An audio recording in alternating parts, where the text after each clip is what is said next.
Deinosuchus is the latest ARK Additions mod creature to be baked into ARK Survival Ascended, and now the largest crocodilian in the game. And in this video, I'm going to show you how to tame it and share with you what it can do. Let's get cracking. Alright Tinkers, I'm Toastbloke and I'm back in ARK Survival Ascended because a new creature has just been added to the game, and that creature is the Deinosuchus, which is the third installment from the ARK Additions mod by Garuga123, and you can find this on the island, Scorched Earth and the centre, all three maps that have been released for the game so far. So, like I say, this is a modded creature that has been baked into the base game. It's not a practice that I'm a big fan of, but at the same time, this creature is actually pretty cool. Now, the first thing I did upon hearing this had been released was head down to the swamp on the island to look at some of the Sarco spawn locations, and these guys are rife. They are absolutely everywhere. If you head down to the swamp, the place is brimming with them, and straight away I can see one all the way through the trees on the opposite side of the swamp there. Where is it gone? There we go. It's behind that bush. There it is, and it's a level 20, which is going to be a super quick and easy tame. So I might go across there and try and work on this one. Now, as we run across, I'm going to let you know that this isn't a tame you can do early game, and you're going to see why. The first thing I did was walk up to this to see if I could interact with it. It's always a good test to do, and I couldn't. But not because I'm not allowed to, but because I'm not ready to. If you look at this, it says I need to be level 70 to feed this Deinosuchus. It's a passive tame, but you have to be level 70. So I can't do this yet. I'm going to have to go and quickly level up, and I'll be right back, and I'll show you the taming process. I'm back. I'm leveled up and I'm ready to tame, but I'm going to have to be really careful because I am getting flanked by another Deinosuchus or two. Like I say, these things literally are all over the place where you might usually find a Sarco, so look out for that. Be super careful. But that should be the level 20 male that we were going for. It is. So we are going to crack on with getting this tamed. Now, the first thing I want to say is this is a passive tame, but it is quite a tricky passive tame. This guy is super sensitive. On a lot of the passive tames where you have to be stealthy, I can normally do it without putting on ghillie. It's normally a breeze. This guy, if I don't have ghillie on, there's a high chance he's going to see us, he's going to bite us, and the tame is going to be over. Is that a normal Sarco? Look how tiny that looks now that we've got the Deinosuchus in the game. But yeah, basically, this guy, you want to be wearing ghillie for it, right? So I've got myself some ghillie. I'm going to put it on, and I'm going to make sure that I'm not going to get spotted too easily by this critter. The second thing you need to know is this thing likes superior kibble, so I've got that on the last slot in my hotbar because you won't be able to feed it with the interaction if that is not there. If you don't have superior kibble, I would recommend using raw mutton or raw prime meat in that order. If you've got raw mutton, it's going to work better, your tame's going to be faster, but again, you want superior kibble. Now you'll notice every so often this thing is lying down and opening its mouth. That is actually part of the taming mechanic, so we are going to be looking out for that when we crack on with this tame.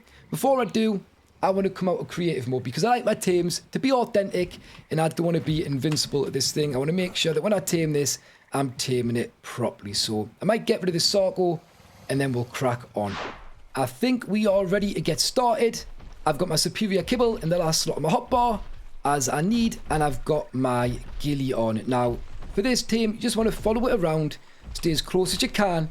You're going to watch out for that animation where it lies down, it opens its mouth, and it makes a specific sound. We've got a Sarco on us here. Have we dodged it? I hope so. You get rid of one, another one pops up, but this guy is one to fight it for us, so I guess that's nice. Even though they're of the same family, they don't seem to want to be friends. So we'll let it take care of that. The Deinosuchus will do that. It'll get into little brawls, it'll aggro, it'll fight, it'll feed, it'll eat. You don't need to worry about that. It does slow down your tame because you've got to wait for it. But it isn't problematic. So this thing's open. I'm going to sneak up to its mouth. I'm going to feed it, get the prompt, and then just get out of there. Get out and hope it doesn't see you. Right? Lovely, it hasn't. So I've just got to repeat that, rinse and repeat. Wait till it's ready, and it will be ready as soon as it lies down and opens its mouth again. There's not really any timer or anything that stops you taming this in the game. Just got to wait for that animation. So if this doesn't aggro anything, and it chills and it lies down and it opens its mouth, I can run up and I can get in another feed, like so. And that's the tame. Now, like I say, I am on 3 times rate, and this is a low level creature. So that was super easy. It needed 2 feeds of superior kibble, but it's not hard at all. Just get your gilly, get your food in that last slot, and wait for that animation. Ideally, make sure your Deinosuchus is in a safe place, and you'll be good to go. You'll be golden. You'll be fine. I've done this multiple times, different levels. It's really that simple. Now, there is a little bit of a strange goings on here, because we can't tame this to a level 70, but even worse, you can't actually get this thing saddled until you are level 74. So you're going to have to get a level 74 once you've tamed this, if you tame it early, before you can even ride it. But I guess that's fair. It gives you something to do. Once you've got it, you can tame it, take it home, start breeding it, and work on getting the levels for your saddle. Just, it would be nice if they're unlocked at the same time. Regardless, I'm going to get one of these crafted up, and we're going to take this thing for a spin. Just quickly, before I get this thing saddled up, I feel like I should explain something that I missed. This thing is a little bit like an explorer note, in the sense of, when you tame it, you will get the dossier pop up, and on top of that, you will get a little XP boost. Mine is still ticking away there in the bottom corner, only just because I've had a couple of things to sort out.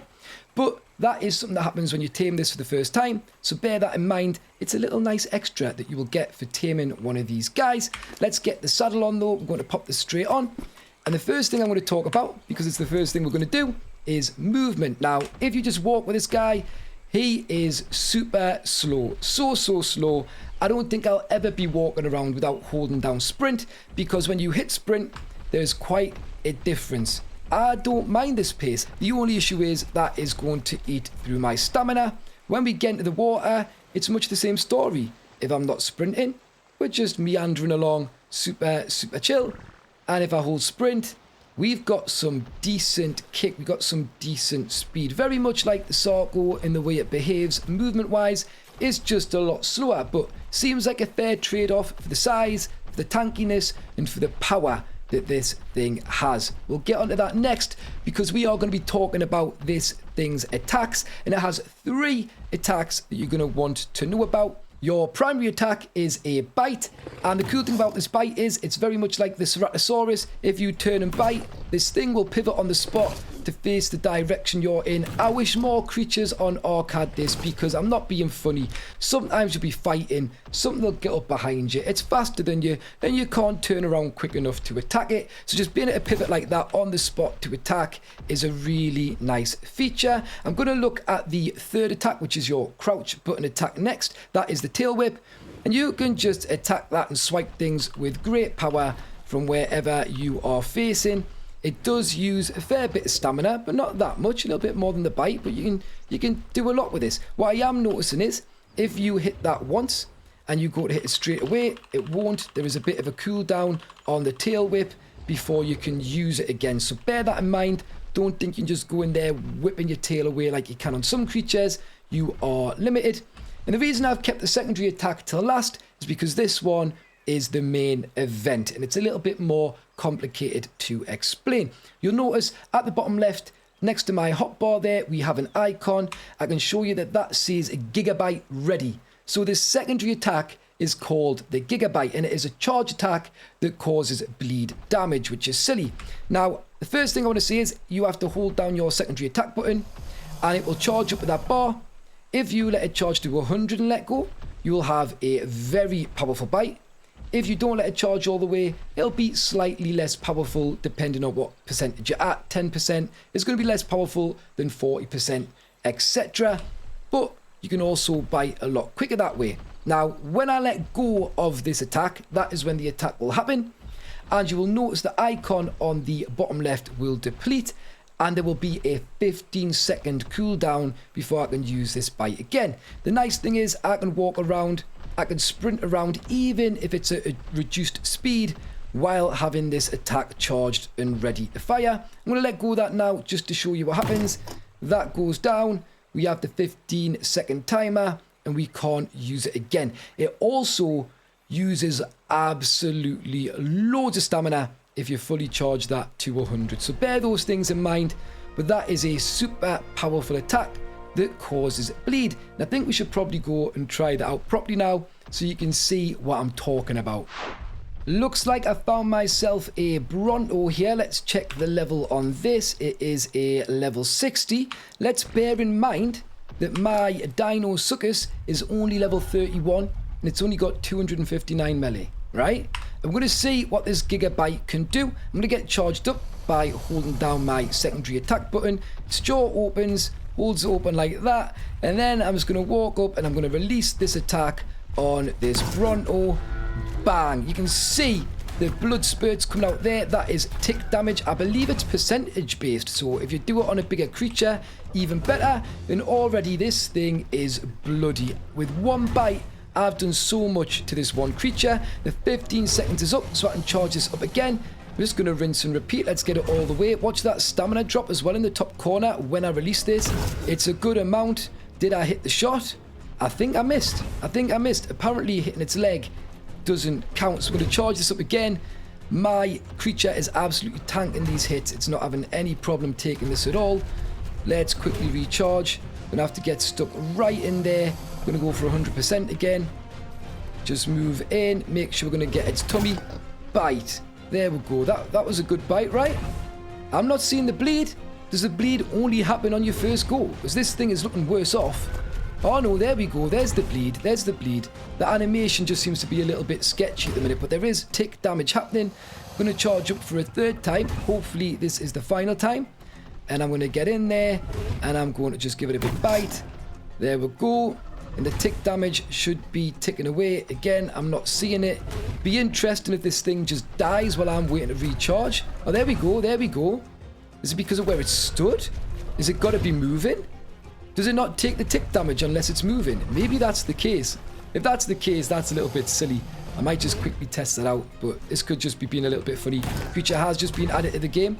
So we've bit it again, we've Gigabit it, and this thing should be struggling away. Yeah, when it moves, it takes the tick damage. So it looks like you're going to want to go in, hit it, and run away while that tick damage takes its toll. That would be a lot easier if you're in the water because we can get away faster, but we'll charge this up again and we're going to give it a bite. I didn't notice that on testing because I was testing in the water, but on land it seems like if the creature isn't moving, you're not going to get that tick damage. We need to test that out. I'm going to find another creature and just give that a go on something smaller just to make sure, because we might have discovered something here which is very interesting. I believe we've got a Diplo here. This is a little bit smaller, so it'll be a little easier to see if it is something to do with the Bronto or maybe just things going wrong. I've hit that. We're going to stand still. There's no bleed damage. If I move, are we going to get the bleed and the tick? Let's see when that walks. Yeah. It's trapped though, so it's not going to move. But when it does move, the tick happens. So that is something with on-land creatures, it seems. I want to do one more test because this is crazy. I wonder if we get this Pteranodon or the Parasaur because they run away. And we'll just see if that bleed damage continues with them and is instant with them because they will run. It didn't get a chance. It would appear that the theory is right. I have killed a few things with this using the Gigabyte. And if they stand still, they don't take the tick from the bleed damage. It doesn't happen. So I'm going to try this with something like a Trachea that will run, that will move around and see if we get the bleed damage, the tick damage constantly. It's going to be interesting. So just bite that and there it's moving and it's ticking. So essentially you want to bite something, you want to get it moving, maybe run away, let it take the damage, and then from there you're going to be doing absolute bits. Now obviously you've got your normal bites, quite powerful. You've got your tail whip with the knockback. That's quite helpful in a tricky situation. This is a low level. I've got to make sure it survives. So if we can use all of the resources in our arsenal, we will. There's that one dead, but that confirms it. That confirms it, and that shows you all of the different attacks there working together in tandem. So this is a proper useful, proper powerful tame that is really going to change the way you travel around the Ark and maybe even collect your meat on land and underwater. Although let's be real, you're probably not going to be walking around on land with this because it's really slow, unless you've got one maxed out in stamina. But yeah, I wonder if we quickly try on the Rex while we're here. Might be worth it. We don't seem to be taking much damage at all. I was worried. And barely anything's happened from those trikes. This hasn't got a lot of health. It's just so tanky. Despite that, it's moving. It's ticking. The bleed's happening. It's taking damage. And that is just, it's a sight to behold. It's a thing of beauty. So that is how the attacks on the Deinosuchus work. I've just quickly gone and got myself another Deinosuchus to show you the last few bits you might want to know, because every time I do these kind of videos, people ask, can you mate them? Can they breed? And I'm pretty confident with this, the answer is going to be yes. So just test that out. We're going to enable mating on this female that I have and then go back to our male, who is now a level 35. They grow up so fast, don't they? Then straight away you can see they are mating. I'm going to assume that these guys are going to be laying eggs, so just let that tick over, and then I'll probably have to move it forward because this thing's gut and tail is huge. I don't know how I'm going to see the egg pop out unless it goes to the side or something, but we'll keep an eye on that and I'll let you know in a jiffy. There we have it, the egg is out, and surprisingly I can see it, and it is to the side of the Deinosuchus's tail. I was only joking about that. That seems to actually be a thing that they have considered, which is lovely, but that confirms it. You can breed these, you will need to hatch eggs, but that is a nice little addition. Just seems like it is a Sarco on steroids, like I said at the start. It's the Sarco that the Sarco should have been and wasn't, in my opinion. I would have preferred if they just switched them out rather than having them both, because who's going to pick a Sarco when you can have this? Let's face it. Now then, there are some other things we could talk about with this creature, but I don't feel like they are massively important or things you wouldn't already know about the game. This thing does not have an oxygen stat, which means you can leave it underwater, take it underwater, and it won't drown, it won't die, which is lovely. Creatures that don't have an oxygen stat, if you are having them whistled to follow you and you go in the water and jump off, they will stay with you underwater. Gotta have the whistle on though. And then essentially, yeah, that's all you probably need to know. I can't think of anything else off the top of my head. So I am going to call that there, guys. Thank you so much for watching. If you've enjoyed this short tutorial, please remember to leave a like, subscribe, and ring that notification bell. It really does help, and I'm super grateful. If you want to get more involved in the community, check out the links in the description below. But until next time, you guys take care, and I will catch you later. Cheerio.